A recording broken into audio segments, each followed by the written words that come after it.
minhas calças. Por que fácil, direito? fácil. Por que você fez direito? Eu sempre. Quando eu comecei a fazer mesa com você e tal, eu comentava isso muito com a Cleide. Falava assim, Cleide, o Pavinato, ele é muito espalhafatoso. Sim. Ele é muito caricato e ele é muito. Ele tem naipe de artista.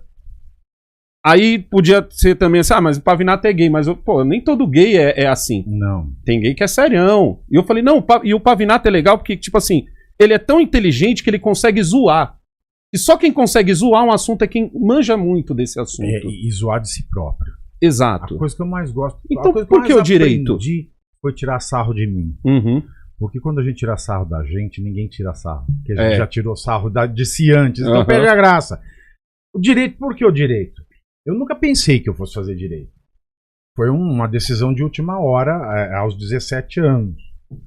Eu estava no 3º ano do ensino médio. Uhum. Se é assim que se chama, deve ser assim ainda hoje. Você é daqui de São Paulo? Eu sou do interior de São Paulo. Uhum. Itapira, fica 200 quilômetros daqui, não é longe. E o que eu queria fazer mesmo, tinha 2 cursos que eu era apaixonado por fazer. Teatro, bem coisa de gay, né? E história, que era a matéria que eu mais gostava. Uhum. Apesar disso, eu não gabaritei em história na FUVEST, só em matemática. E eu queria fazer teatro, mas era assim. Fazer teatro eu não ia me sustentar. Eu não ia me sustentar. Né? E eu queria vir para São Paulo porque no começo dos anos 2000, viver em São Paulo, você podia viver anonimamente a tua vida pessoal. Uhum. Né? A gente sai... A noite gay, as festas gays ainda era meio gueto. A gente ia para os lugares só de gay. Os lugares só de sapatão. Os lugares só de hétero. Uhum. Hoje esse negócio do friendly aí... Não existia uma mistura.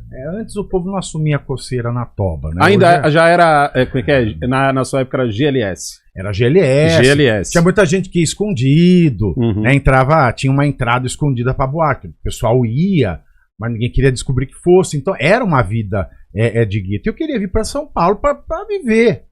É porque você imagina, com 17 anos, sabendo que você é viado, no interior, numa cidade católica, preconceituosa, já levava apelido que o gay assumido da cidade pequena do interior a sina dele é ser cabeleireiro e ser o nome dele ser o motivo de gozação dos outros, e também, se não for cabeleireiro, você enruste, casa, tem filho e fica traindo a mulher em Campinas na sauna que tem lá.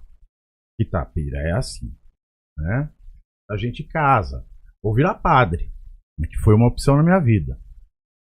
Aí eu falei, bom, história e direito, eu vou para algum curso que eu não consiga me sustentar, e aí eu vou ter que contar com a ajuda dos meus pais, e meus pais já não têm muito dinheiro, então o que eu vou fazer? Eu vou trabalhar em livraria para estudar, não sei. Eu sempre fui meio metido a besta também, né? Sempre gostei de manter um status. Eu vou ser advogado, queria estagiar como... Então, direito, estagiário de direito do Largo de São Francisco no começo dos anos 2000 ganhava bem pra caramba. Eu vou falar que em 2005 eu ganhava R$5.000, cara. Caraca, como estagiário, em 2005? Plano de saúde Omint. Porra! Eu trabalhava também no maior escritório do mundo, né, no Linklaters, que tem base em Londres, e tinha representação em São Paulo. Mas era 5 pau, 4 e pouco, mais Omint, plano de saúde. Mas, cara, eu vou fazer direito. Em 2005 é quinzão hoje. 2005 é quinzão hoje. É quinzão hoje. É quinzão hoje. Trabalhava igual um corno também, né? Mas aí eu falei, não, eu vou fazer direito. Mas assim, eu tenho que fazer direito na pública, porque meus pais não têm condição de pagar a faculdade pra mim. E aí eu falei assim, eu queria muito fazer teatro. Aí eu falei assim, Largo de São Francisco. Quem é que estudou no Largo de São Francisco? O Paulo Altran estudou no Largo de São Francisco, o Juca de Oliveira estudou no Largo de São Francisco, os maiores dramaturgos, atores e atrizes estudaram no Largo de São Francisco. Falei, bom, quem sabe? Quem sabe eu no meio do caminho dá uma zica e a coisa dá certo. Você só muda de sala. Só que nunca aconteceu. Né? Só que isso nunca aconteceu.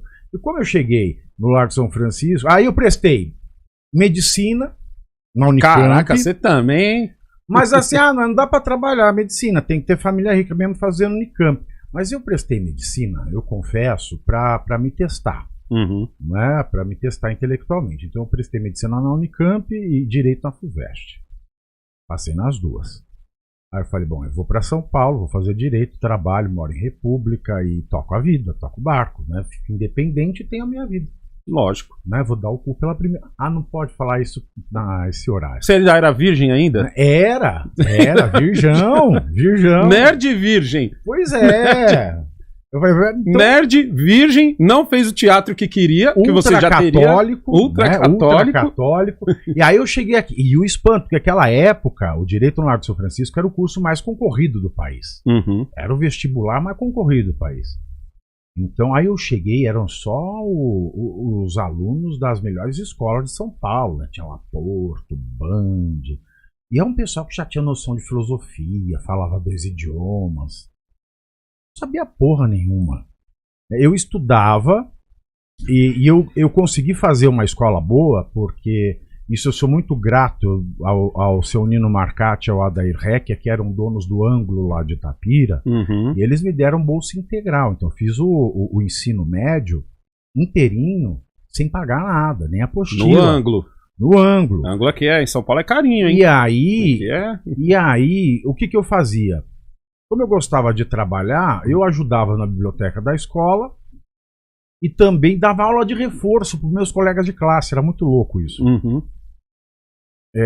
Eu repetia a aula dos professores, eu resumia as apostilas, e aí eu fazia isso. Bom, aí eu peguei, passei, vim pra cá, mas você aprende coisa, porque é interior, você aprende para passar no vestibular, ponto. Aí eu vi, eles sabem muita coisa, tem gente que fala francês, o povo fala inglês fluente. Aí eu falei, bom, eu tenho que correr atrás disso também, né? Eu tenho que trabalhar, fazer a faculdade e adquirir o conhecimento que a maioria das pessoas já tinha e eu não tinha. Aí eu me enfiei, fui fazer curso de latim, fazer as aulas à tarde de Dormiu o quê? 2 horas por dia? Por noite? Muito pouco. Porque nessa rotina que você tá falando Sempre 5 horas, sempre 5 horas por dia. Eu saía de vai casa dormir, antes de dormir, 6h30 acorda da manhã estudo. e ia dormir 1h da manhã. Nossa. Saía às 6, 6h30, acordava às 5h30 todo dia. Não, acordava às 6 todo dia, dormia entre meia-noite e 1. E aí eu estudava tudo por conta, né? Italiano eu estudava por conta, francês fui estudar por conta. Aí quando tinha jogos jurídicos, era uma semana sem aula. Eu nunca fui nos 5 anos de faculdade. Isso era 2000 e quando mesmo? Entre 2003, 2004, 2005, 2006. Então você não tinha ainda internet, era de escadona, se tivesse... Era de escadona, mas eu não tinha, tivesse... imagina, o smartphone não existia. O YouTube foi lançado no ano que eu saí da faculdade, pra você ter ideia. O YouTube, se eu não me engano, é 2005. 2007. 7? Então eu entrei no primeiro ano, então eu entrei aqui em 2007. 2007. Entrei no YouTube em 2007. 2007. Eu entrei, olha, semana passada eu tinha 90 mil inscritos, né? Que eu usava para colocar trecho de aula, os cortes da Jovem Pan, etc. Aí, agora, é que não dá para ver, que tá com 750 mil. Olha aí que bênção. Numa semana, velho, que loucura. E aí o YouTube começou no ano que eu saí, então não tinha internet, não tinha smartphone, ninguém tinha câmera, era só os caras mais ricos, já que ia com laptopzinho e tal. Mas eu fazia caderno. Tanto que o meu caderno, ele ficava no xerox da faculdade, que o povo xerocava antes da prova, o meu caderno. Caramba. Que a minha letra era bonita. E era mais, porque a gente perde o costume de escrever à mão. E meu caderno ficava aqui, no ó, xerox. hoje eu escrevi, ó. Então. Eu nem lembro quando foi a última vez que eu escrevi, ó. Pra você ver como você é diferenciado. Normalmente eu não escrevo nada. Pois é. Eu vou da cabeça. Eu escrevia, mantive o caderno, fui fazendo, aí depois... Aí não ia jogos jurídicos. Jogos jurídicos, nos 5 anos de faculdade, não fui nenhum. Eu ficava a semana inteira que não ia trabalhar, e também não tinha aula, eu passava a semana internado na biblioteca central da Faculdade de Direito. Aí eu li os clássicos, que é coisa que quase ninguém mais lê. Na minha época já não liam os clássicos. Eu peguei a última leva de professores dos grandes medalhões do direito no Largo de São Francisco. Eles foram aposentando ao longo da minha graduação. Né? Então era Manuel Gonçalves Ferreira Filho, professor emérito da USP, de Sorbonne, o cara. Eram uns caras, o Celso Laffer, eram Você pegou o Dream Team. Professor. Eu peguei o Dream Team. Pegou o Dream Team. Eu peguei o último suspiro do Largo São Francisco. Né, dos grandes nomes, das pessoas que faziam. Eles escreviam um livro sobre tal lei, assim, e mudava a jurisprudência do país inteiro.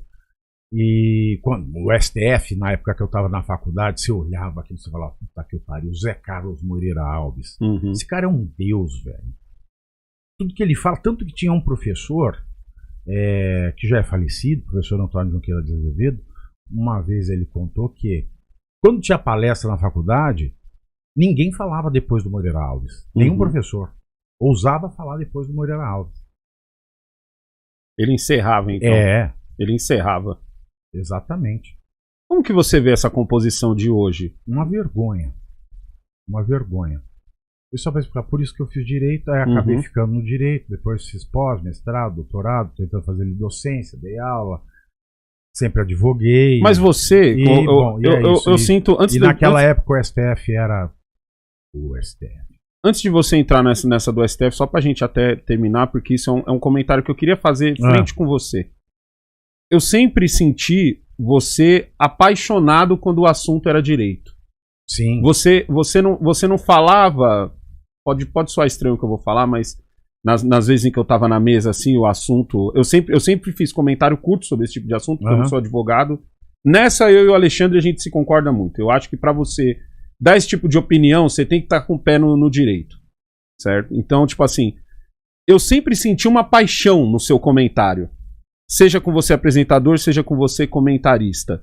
É isso mesmo ou era só uma impressão minha? Eu lembro que eu sempre reparei que você às vezes até ficava meio exacerbado, assim, sabe? Puto, pra ser mais específico. É real, isso é verdadeiro. Primeiro, eu me apaixonei pelo direito porque o direito me deu sustento, o direito me deu uma carreira, o direito me deu um nome, o direito me deu título. O direito sustenta a minha vida, sustentou, né? O direito criou o que eu sou hoje. Eu não era nada e se eu tiver alguma credencial para poder mudar de carreira, dar esse 180 graus que eu dei na minha vida em 2021, foi por causa do direito. Foi por causa do direito. E quando a gente, no interior, a gente tem uma ideia do direito muito pobre. Né? A gente tem ideia do direito norte-americano, advogado que vai, que fala. No Brasil é tudo escrito, não tem dessa.